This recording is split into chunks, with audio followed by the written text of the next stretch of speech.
satellites in space don't exist. Oh! Houston, we have a problem. I'm telling you, because a bunch of men say so does not equal truth. It means a bunch of men say so. If you take the time and actually research and check your ego at the door, you're going to come to the same conclusion we all have. For example, you will not find proof of the moon landings. Well, because there is no truth in it. Think for a second. NASA fanboys wet their pants over Elon Musk sending a rocket 50 miles high and then that same rocket landing, with no people inside. Yet these same fanboys will tell you, as if there is not a question to be asked and it is provable fact, that 50 years ago, 3 men got into a Saturn V rocket, which is almost double the size of the Falcon 9, shot into Earth orbit, did some trickery, some spins, then left orbit to the moon. They then go into lunar orbit, go around the moon a few times, then 2 of these heroes get into the lunar lander, go on down, then they got out on the lunar surface, stuck a flag in the ground, called the president, Buzz took a piss, then they got back in.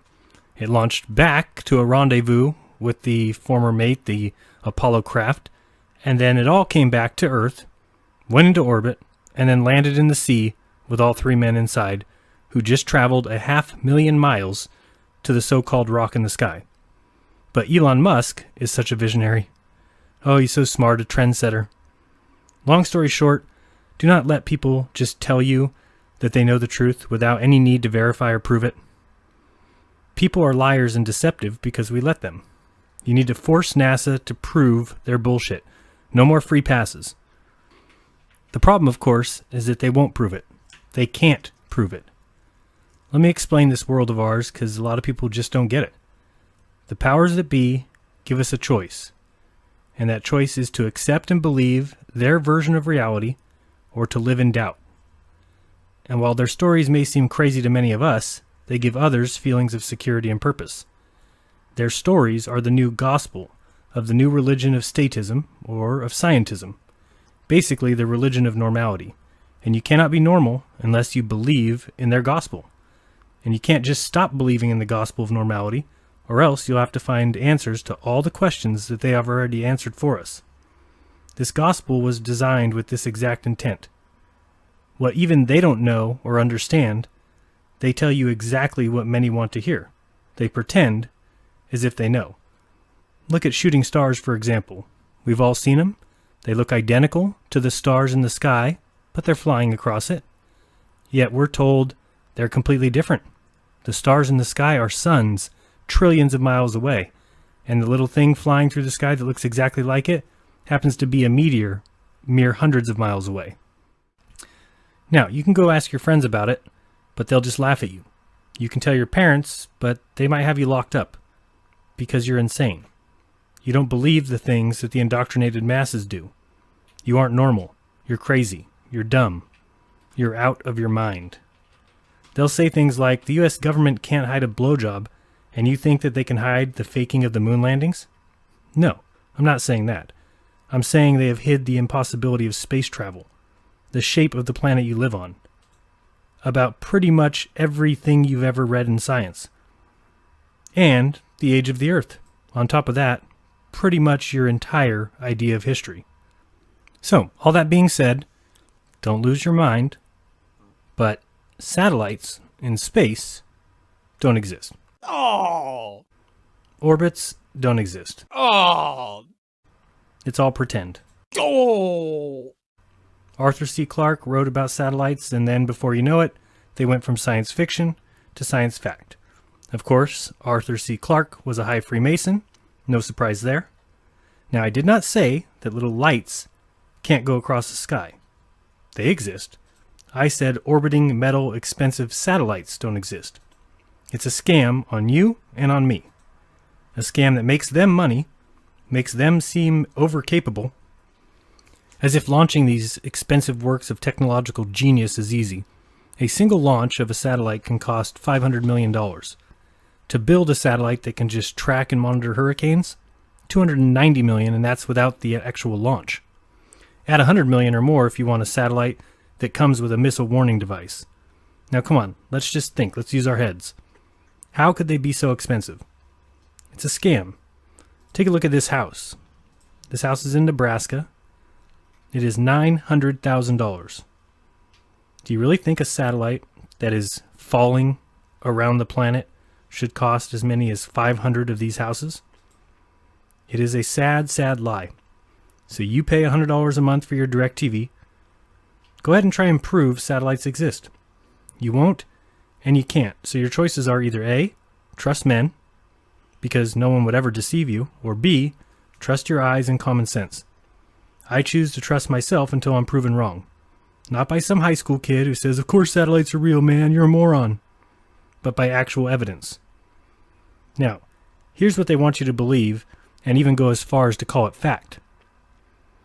They say that there's around 1,100 satellites currently in operation in orbit around the Earth, and 2,600 that are still orbiting that no longer work.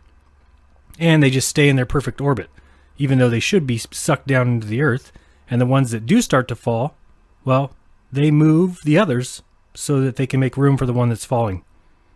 It is, of course, comical. To those who have succumbed to the new world of indoctrination, it is reality. This is not for them. It's to those who still have minds and brains, because all it really takes is some thought to realize the lies. First of all, is anything free? Think of the things out there in the materialistic world. What's free? Not a lot. It's actually pretty rare that you would get something for free. But think now of that satellite dish on your roof. Did you get that for free? When you ended your service, did they come and take it, or did they just leave it there? No one wants possession of that thing, because if it ever is exposed, DirecTV will say, no, we provided you service, you got channels, you got TV. It's not our dish. They don't want anything to do with it. So I was reading about a few different internet companies as far as satellite phones and satellite internet. This one's talking about Wild Blue. It says Wild Blue has been operational since 1995 when it was founded in Colorado. And Wild Blue Internet service became operational in the middle of 2005, a year after it was granted access to the Anik F2 telecom satellite of Telesat Canada. It was also in 2005 when the first Wild Blue subscriber began using its satellite system. Wild Blue deployed a total of 5 gateways across the continental US and Canada to manage their subscribers' satellite access. Each gateway is made up of internet, microwave, and broadband equipment for routing traffic from the subscriber's computer to access the internet. And people will swear this is satellite internet. Sure it is. Now, I'm going to do a little bit more reading, and this all comes from globalcomssatphone.com. You'd think that satellite phones would make sense and would be easy to use, but let's read a couple of their terms and conditions.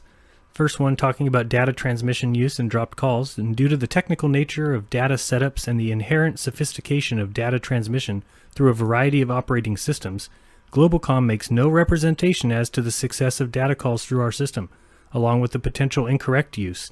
The Iridium system is a low Earth orbiting satellite constellation, has inherent flaws and anomalies that can create dropped calls of either voice or data nature.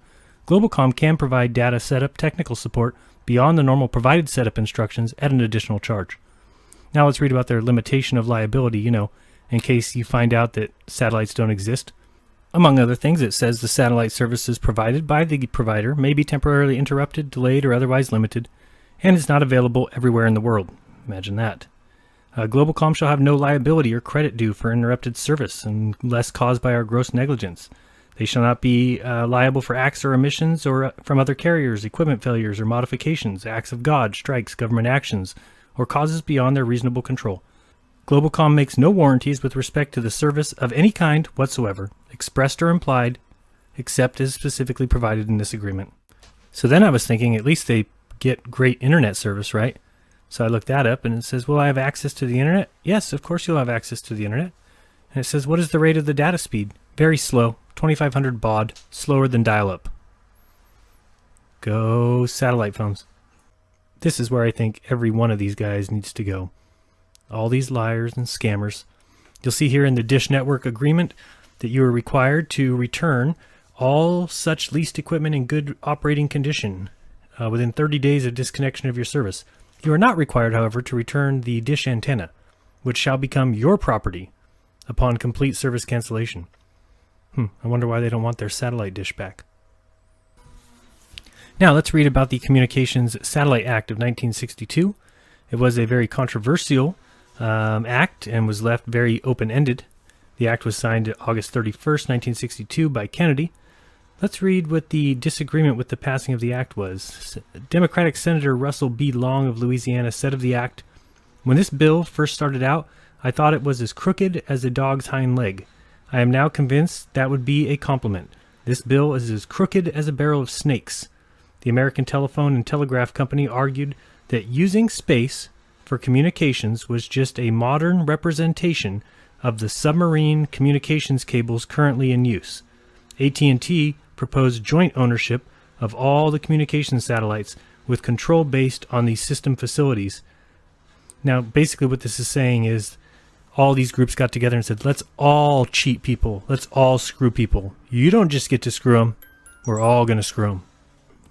When we talk about the compromise that was taken in order for the legislation to pass, we see that the United States government, including the President, NASA, and the FCC, were all to maintain certain duties to monitor the communication satellites. The President was to observe every aspect of the development and operation of the satellite systems. He is also responsible for providing arrangements with foreign participation. NASA was designated as a technical advisor for the FCC and the Communications Corporation to the extent that would aid the nation. NASA was to receive reimbursement for the services it rendered. Yeah, let's give NASA more money. A little lower, we see comments on the act after passing. This is very important. The year after the act passed, President Lyndon B. Johnson reported to Congress that the act is progressing well in light of the complexities of the problem. Yet at this point, little had actually been accomplished.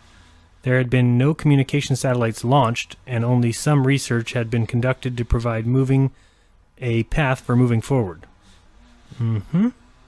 Guys noticing anything yet? So, as sad as this may seem, and it seems honestly very sad, and as unbelievable as it may sound, all of space is looking like a giant hoax. It's just the way it appears.